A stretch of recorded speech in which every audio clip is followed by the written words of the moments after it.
From CGTN headquarters in Beijing, this is The Hub with Wang Guan. Hello and welcome to The Hub. I'm Wang Guan in Beijing. We're all very familiar with the United Nations and its specialized agencies, funds and programs such as the World Bank, the World Health Organization, the World Food Program, UNESCO, and UNICEF. But have you heard about the United Nations University, the UNU? Established in 1975 and focusing on research, training, and providing advisory services, it is also a global think tank. With its seventh rector appointed in March this year, what will be on top of its agenda? Nearly half a century on, how has the United Nations University helped in dealing with the pressing global problems of human survival, development, and welfare? For more on this, we're very honored to be joined today by the newly appointed United Nations University Rector, Tshilidzi Marwala. Professor Marwala, welcome to The Hub on CGTN. It's an honor to have you. No, thank you very much for the invitation, and I am looking forward to having a conversation with you. Professor Marwala, in March this year, you assumed office for a 5-year term as Rector of the United Nations University. How would you introduce this university to our audience? What do you think it distinguishes from other universities and colleges? Well, the first distinguishing factor is that it is not located or in a member state. It is actually a global university that is under the auspices of United Nations. So it does not have a national interest as many universities are. Secondly, it is actually a think tank for the United Nations, but also it does offer training, particularly for people from the developing world. It is located in 12 different countries, including here in Macau, special administrative region of China. And here in Macau, we do technology and sustainability. And then you talk about the developing nations. Do we have statistics on the representation of students, researchers from the developing world in the United Nations University? Well, I don't have the numbers at the top of my head, but certainly it is a good percentage of people coming from a developing world.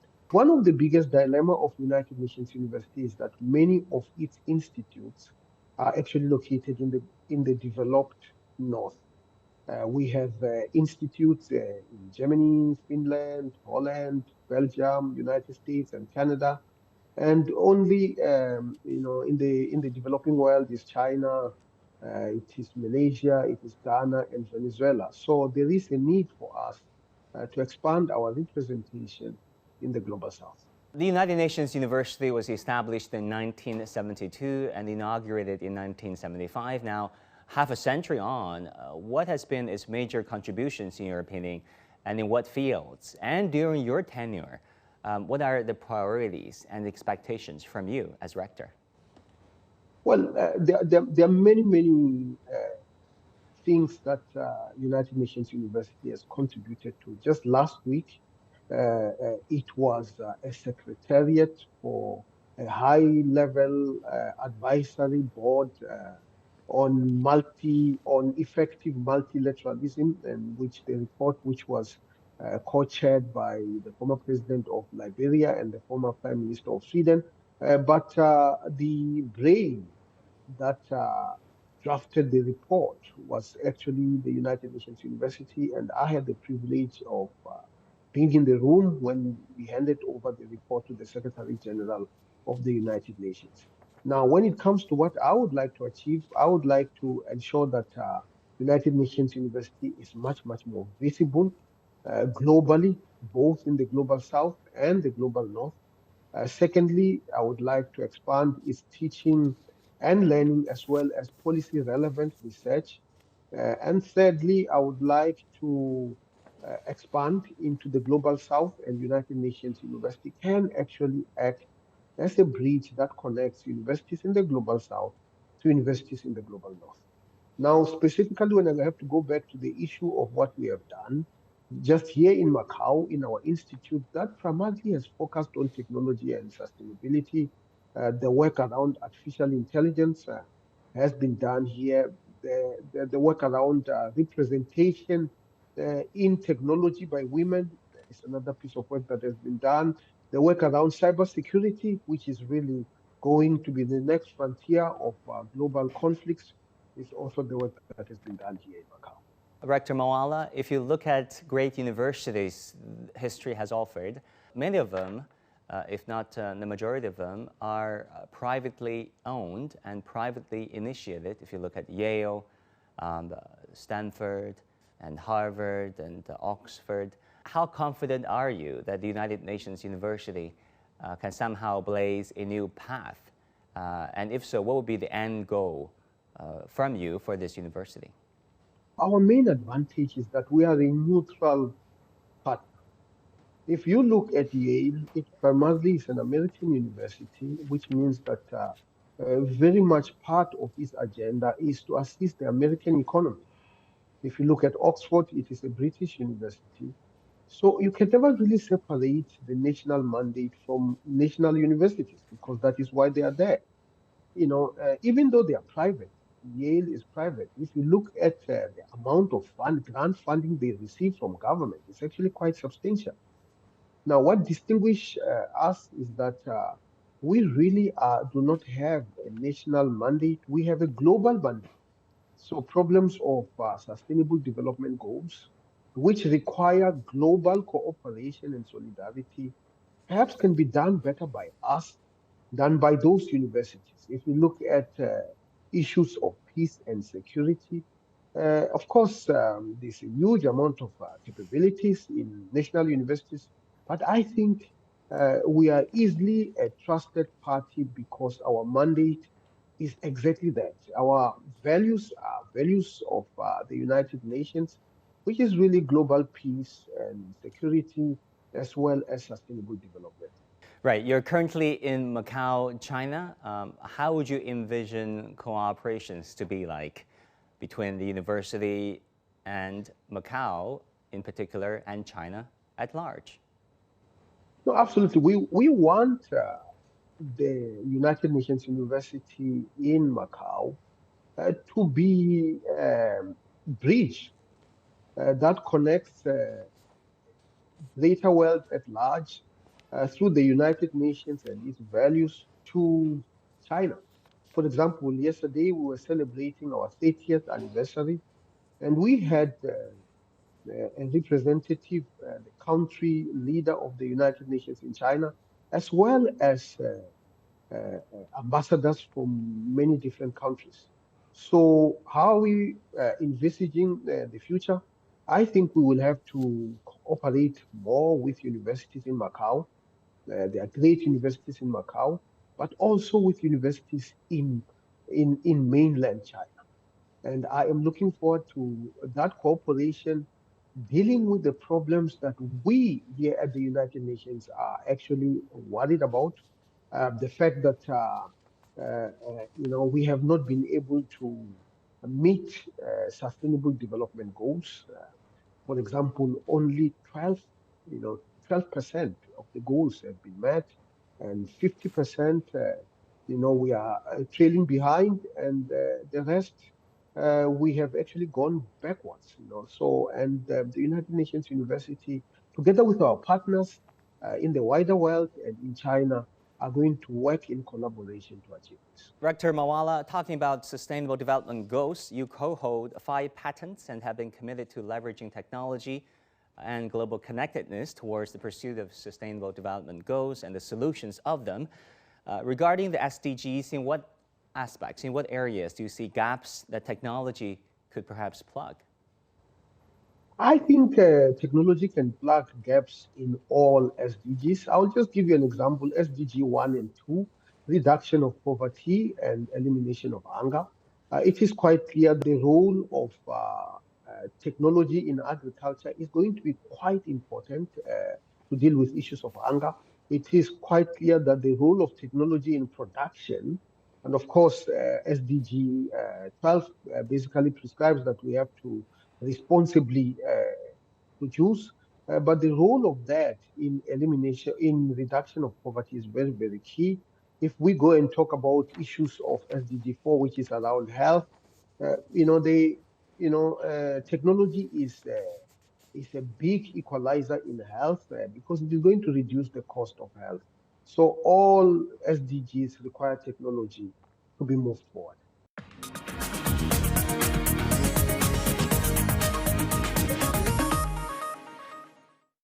Sir, we also know that you're the author of over 20 books. That is really impressive, 20 books. The latest one you co-authored and released in China is called Military Conflict Modeling Based on Computational Intelligence. This topic has rather rarely been touched upon and researched here in China so far. Would you further elaborate on what that is about? In what ways could computational intelligence apply to the modeling of global conflict solutions and predict the possibility of wars and really the avoidance of wars? Well, I mean, obviously, we live in the era of computational or artificial intelligence. Is the same thing, and in this era, data is a very important aspect of decision making, and we need to use this technology of AI in order to build support systems to be able to aid lawmakers in governments and in the private sectors to make more effective decisions. And what this book is about is how do you use AI to be able to predict the onset of conflict so that you can be able to prevent conflict and thereby assure peace in the world. But in reality, how feasible is this? I mean, that technology sounds terrific. But if you look at the Ukraine-Russia conflict, has been years in the making. You can argue that it was the NATO expansion towards the east. You can also argue that it was the aspirations of Moscow that perhaps went a little far. But really, regarding realistic applications of the technology, how would the results from this computational modeling can perhaps inform and even resolve the current conflict in Ukraine? Well, I think in general, we need to use everything to ensure that there is global peace. We need to use technology. We need to use data to ensure that there's global peace. But those themselves do not replace dialogue because very often in conflicts and always there are people. So we should never give up in bringing people together to converse and to trade because one of the things that we have learned is that the more people interact with one another, the more we bring them into the same classrooms, which is really what the United Nations University is trying to do, the more they understand each other. And in the long run, that is going to assure global peace and security. So as far as peace and security, I think technology is very, very important, and we need to teach it to our lawmakers, but also we need to embed it at our universities, particularly in areas of social sciences and humanities. I want to, further ask you a question about military conflict modeling based on computational intelligence because this sounds so intriguing. If you don't mind, what would be, the next area, next region of conflict if you look around the world based on this modeling? Could that be the Middle East or Latin America or Africa? I mean, what could this conflict modeling tell us about the next major conflict? Well, I mean, this is a tool that you use in order to analyze global interactions and risks. And it's not only just for policymakers, it's also for people who want to invest in specific countries.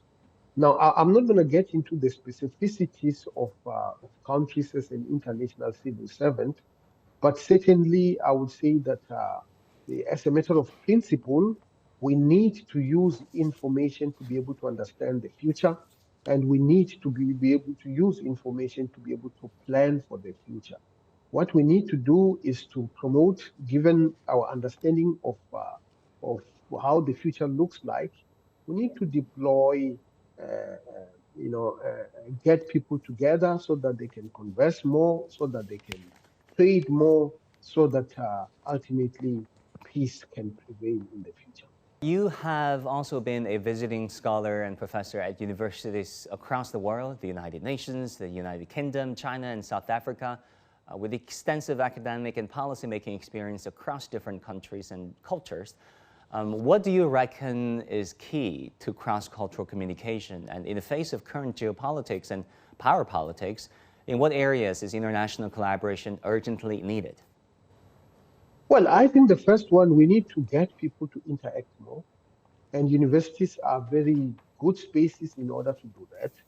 And we always say that our students, when I was still in South Africa, I used to say that South African students must go and study everywhere around the world. They should go to China, they should go to Europe, they should go to America, because they will be able to understand how the world works, and they will be able to form friendships that are going to become very, very important when they hold responsible positions in national organizations as well as international bodies. Very, very important. Secondly, I think collaboration between institutions is very, very important. I think universities, it doesn't matter where they must have collaborations that are located all over the world. Universities that are in China must have collaborators in the West. They must have collaborators in Africa and Oceania and South America, so that we can be able to create a global ecosystem and create the necessary critical mass of people who are going to tackle global problems. You cannot be able to tackle global problems unless you have global understanding. Which do you think has a more formative impact on a person's life?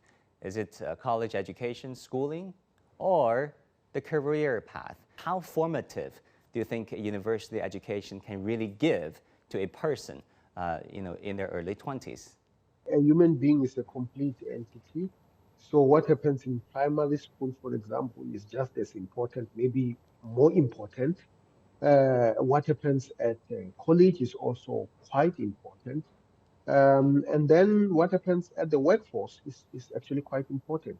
What we need to do is to make sure that we preach the right views and values to students, to students and people irrespective of whether they are in primary education, whether they are at university, or whether they are at the workforce.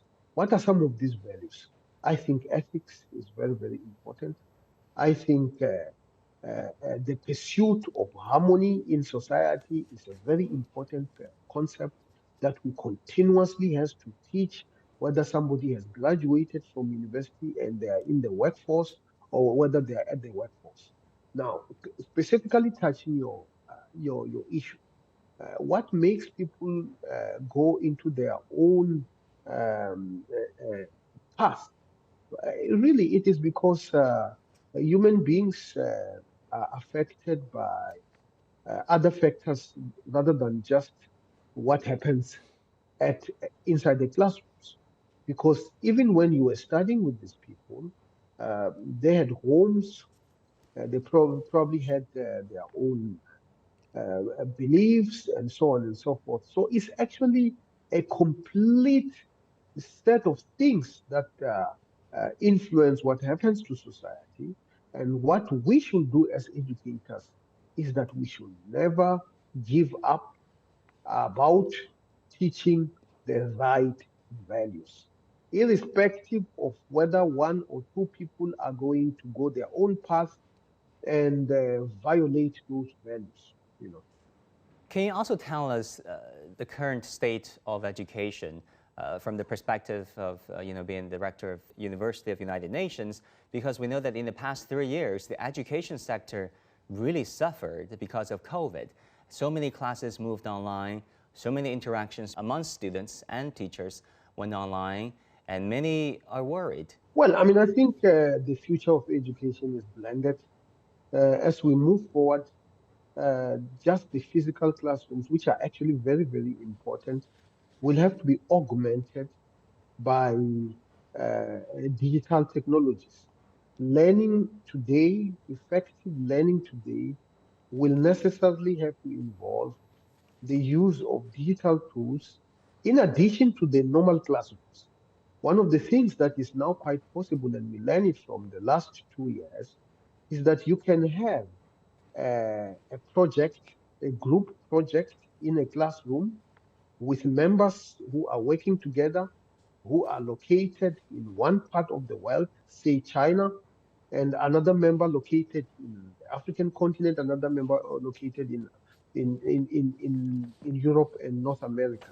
So this was not possible many, many years ago, and it's really what international education is all about. This is how trade between different countries looks like. So we are having a much, much more we can potentially have a much, much more realistic world simulated using digital technologies. Of course, there is an element of human touch that is very important, and that is why I call it blended learning. We are in the classrooms, but we are also connected to the rest of the world using technologies and learning together.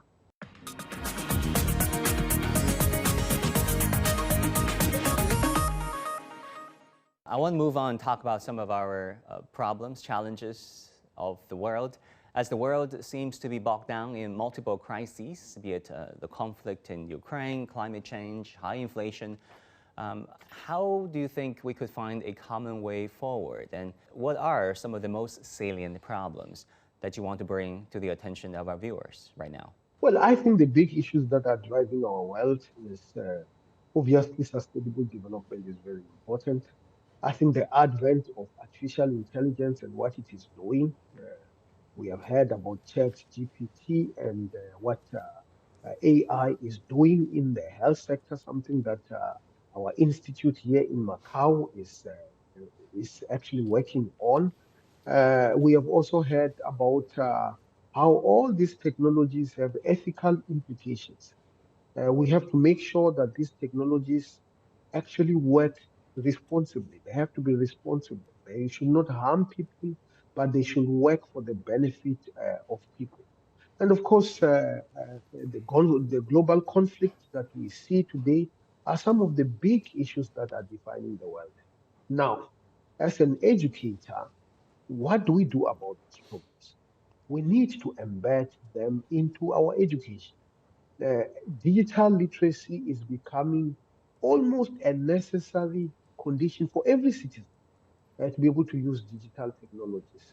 The education that is broader, that connects technology, people, and systems is also very, very important.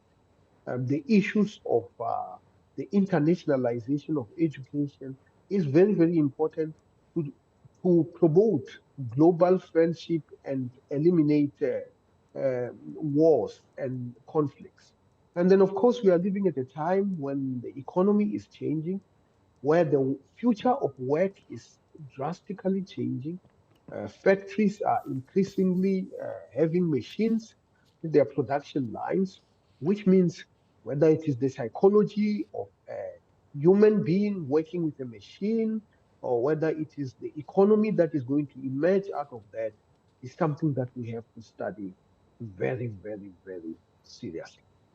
Right, and also, what would you say to those believers in realism? That is a men's school of thought in international relations that says, at the end of the day, nation states will vie for their own interests, and that will inevitably lead to conflicts, if not wars, because after all, there is no such thing as a world government, as many wish it to be. What would you be your response to that school of thought? And in that light, what do you think are the merits of the education the United Nations University has to offer? Well, I think there was a time when many people would think that what happens in one part of the world has no bearing in what happens on the other part of the world. And of course, the lessons of the last 2 years has taught us that that is completely untrue. A health crisis in one part of the world can easily be a health crisis in another part of the world. And climate change is another example. It doesn't matter where you are, the impact of climate change are going to be felt, and they are going to be felt. Of course, it will depend. It might vary the way you feel them, and these are big global issues, and global issues require global solutions. And as we move forward, we are going to increasingly find that it is not beneficial to isolate ourselves, that what is beneficial is actually to create a system where nations can trade. Of course, they can compete, and there's nothing wrong with competition as long as it is healthy competition. But certainly, there will be common problems that we have to tackle in a common way, and United Nations University therefore becomes even more relevant to prepare people to be able to deal with global challenges. Right, finally, before we let you go, Professor Marwala, prior to your UNU rectorship, you served as Vice Chancellor and Principal of the University of Johannesburg and have assumed different positions across the world. Looking back, how do you see your life in academia? What's different this time around? Well, I mean, what is different, obviously, is that now I'm at a global university. Obviously, I was also educated. I was educated in North America, in America, and I spent a lot of time, collaborating with researchers in China. So that has been very exciting for me. When I was at the University of Johannesburg, we had very, very dynamic relationships with in Nanjing Tech University in China, and many other universities in China. And I think these are the things that have really interested me. Professor Marwala, we want to thank you for your time and your contribution to global education. It's an honor to have you with us, and all the best for you and your colleagues. Thank you very much. Thank you, sir. 谢谢. 谢谢. Thank you. That will do it for this edition of The Hubs. Thank you so much for watching. I'm Wang Guan in Beijing. Our news coverage continues on CGTN. Bye and take care.